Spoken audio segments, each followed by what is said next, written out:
আপনি কি কখনো ভেবে দেখেছেন জান্নাতের সেই অকল্পনীয় সুখের মাঝে আপনার সঙ্গী কেমন হবে?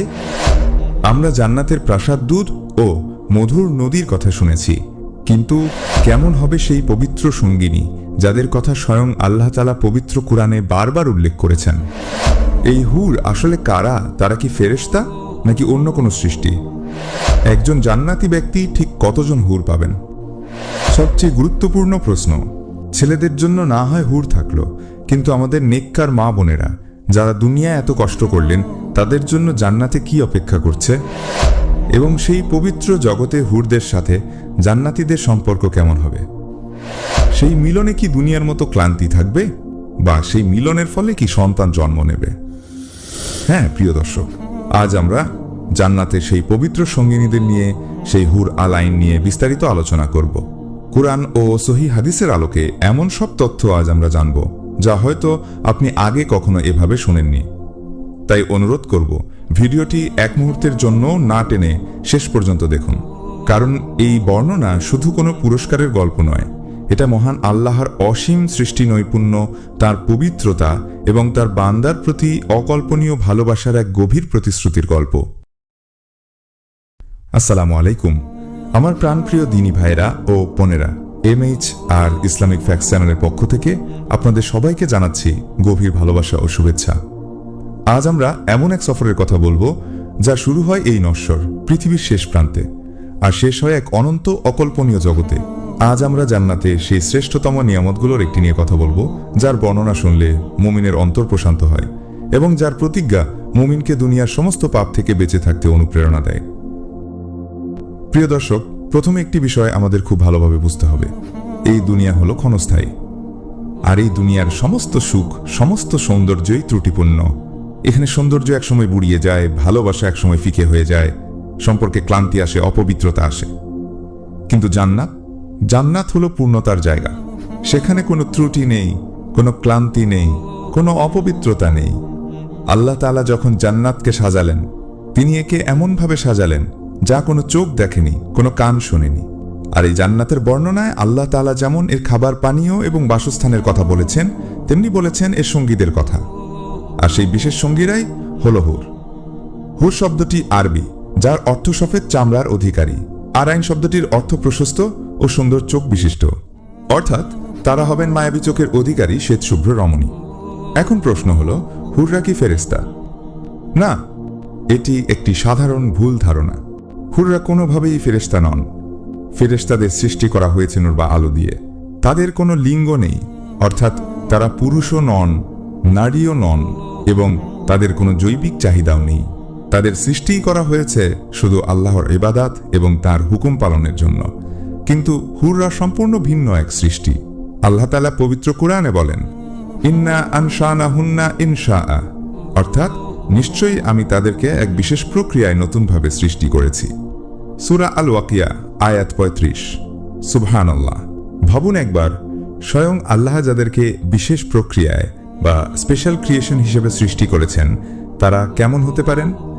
তারা মানুষও নন, জিনও নন, ফেরেশতাও নন। তারা আল্লাহ তাআলার এক বিশেষ সৃষ্টি, যাদেরকে সৃষ্টি করা হয়েছে জান্নাতে, শুধুমাত্র জান্নাতি মুমিন পুরুষদের পুরস্কার এবং পবিত্র সঙ্গী হিসেবে।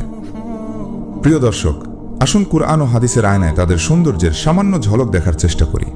যদিও মনে রাখতে হবে, জান্নাতের কোনো কিছুর বর্ণনাই দুনিয়ার ভাষা দিয়ে পুরোপুরি বোঝানো সম্ভব নয়। রাসূল সাল্লাল্লাহু আলাইহি ওয়াসাল্লাম বলেন, জান্নাতি হুরেরা এতটা স্বচ্ছ এবং শুভ্র হবে যে তাদের সৌন্দর্য এবং কোমলতার কারণে তাদের পায়ের গোড়ালির ভেতরের হাড়ের মজ্জাও বাইরে থেকে দেখা যাবে। সহিহ বুখারী। বন্ধুরা, দুনিয়ার কোনো সৌন্দর্য কি এতটা স্বচ্ছ হতে পারে? পবিত্র কুরআনে আল্লাহ তাআলা তাদের তুলনা করেছেন কাআন্নাহুন্না ইয়াকুতু ওয়া মারজান, অর্থাৎ তারা যেন পদ্মরাগ ও প্রবাল, অর্থাৎ রুবি ও মুক্তার মতো। সূরা আর-রাহমান আয়াত 58। মুফাসসিরগণ বলেন, তাদের আভা হবে রুবি পাথরের মতো লালচে সাদা, এবং স্বচ্ছতা ও কোমলতা হবে মুক্তার মতো। আবার আল্লাহ তাআলা সূরা আল ওয়াকিয়াহ এর 23 নং আয়াতে বলেন, কাআমসালিল লুলুইল মাকনুন, অর্থাৎ তারা যেন সুরক্ষিত মুক্তা। একটি মুক্তা যেমন ঝিনুকের ভেতরে সুরক্ষিত থাকে, যার উপর কোনো ধুলাবালি, কোনো হাতের স্পর্শ লাগেনি। হুররাও হবেন ঠিক তেমনি নিষ্কলুষ, পবিত্র এবং উজ্জ্বল। রাসূল সাল্লাল্লাহু আলাইহি ওয়াসাল্লাম বলেন, জান্নাতের একজন হুর যদি পৃথিবীর দিকে একবার উঁকি দিত, তবে আসমান ও জমিনের মধ্যবর্তী সবকিছু আলোকিত হয়ে যেত এবং মেশক ও আম্বরের সুগন্ধিতে ভরে যেত। আর তার মাথার ওড়নাও দুনিয়া এবং এর মধ্যে যা কিছু আছে তার চেয়েও উত্তম। সহিহ বুখারী।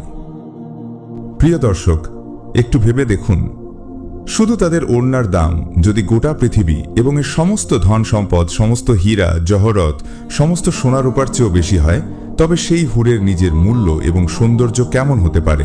যার আগমনে আসমান জমিন আলোকিত হয়ে যাবে, তার রূপ কেমন হতে পারে? প্রিয় দর্শক, সৌন্দর্যই সব নয়। দুনিয়াতে অনেক সুন্দরী নারী থাকে, কিন্তু তাদের অহংকার, তাদের বাজে আচরণ সেই সৌন্দর্যকে ম্লান করে দেয়।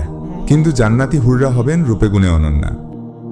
কাসিরাতুত তারফ। কুরআনে তাদের এই বিশেষ গুণ সম্পর্কে বলা হয়েছে, অর্থাৎ অবনত দৃষ্টি সম্পন্না। সূরা আস-সফফাত আয়াত 48। অর্থাৎ তাদের চোখ তাদের স্বামী ছাড়া আর কারো দিকে উঠবে না। তাদের সমস্ত ভালোবাসা, সমস্ত মনোযোগ, সমস্ত আকর্ষণ থাকবে শুধু তাদের জান্নাতি স্বামীর জন্য। তাদের অন্তরে থাকবে না কোনো হিংসা, কোনো বিদ্বেষ, কোনো অহংকার। আরুবান আত্রাবা। কোরআনে বলা হয়েছে তারা হবেন সোহাগিনী ও সমবয়সী। সূরা আল ওয়াকিয়া আয়াত 37। আরুবান মানে হল যারা তাদের স্বামীদের প্রতি গভীরভাবে আসক্ত, প্রেমময়ী এবং বারবার ভালোবাসার কথা প্রকাশ করে। আরও আত্রাবা মানে সমবয়সী। সকল জান্নাতেই যেমন 33 বছরের যুবক হবেন, হুররাও হবেন 33 বছরের যুবতী চিরযৌবনা। পবিত্র কোরআনে আল্লাহ তাআলা বলেন তাদের জন্য সেখানে থাকবে পূত পবিত্র সঙ্গিনী। সূরা আল বাকারাহ আয়াত 25। তারা হবেন এমন পবিত্র যাদের দুনিয়ার নারীদের মতো কোনো শারীরিক অপবিত্রতা যেমন মাসিক আসবে না। তাদের ঘাম হবে না, হলেও তা হবে মেশকের সুগন্ধির মতো। তাদের কোনো বর্জ্য ত্যাগের প্রয়োজন হবে না। তাদের মুখে কখনো দুর্গন্ধ হবে না, আর তাদের মনে কখনো কুমন্ত্রণা আসবে না। হাদিসে এসেছে জান্নাতে হুররা তাদের স্বামীদের জন্য সুমধুর কণ্ঠে গান গাইবে। ইবনে উমর রাদিয়াল্লাহু তাআলা আনহু থেকে বর্ণিত, তারা গাইবে নাহনুল খালিদাতু ফালা নাবাদাতু আবাদা। অর্থাৎ আমরা চিরকাল থাকব, কখনো ধ্বংস হব না।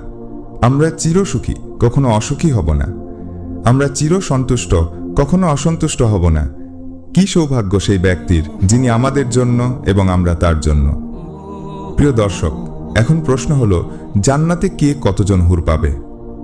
এই সংখ্যা নিয়ে বিভিন্ন হাদিসে বিভিন্ন বর্ণনা এসেছে। সহিহ মুসলিমের হাদিস অনুযায়ী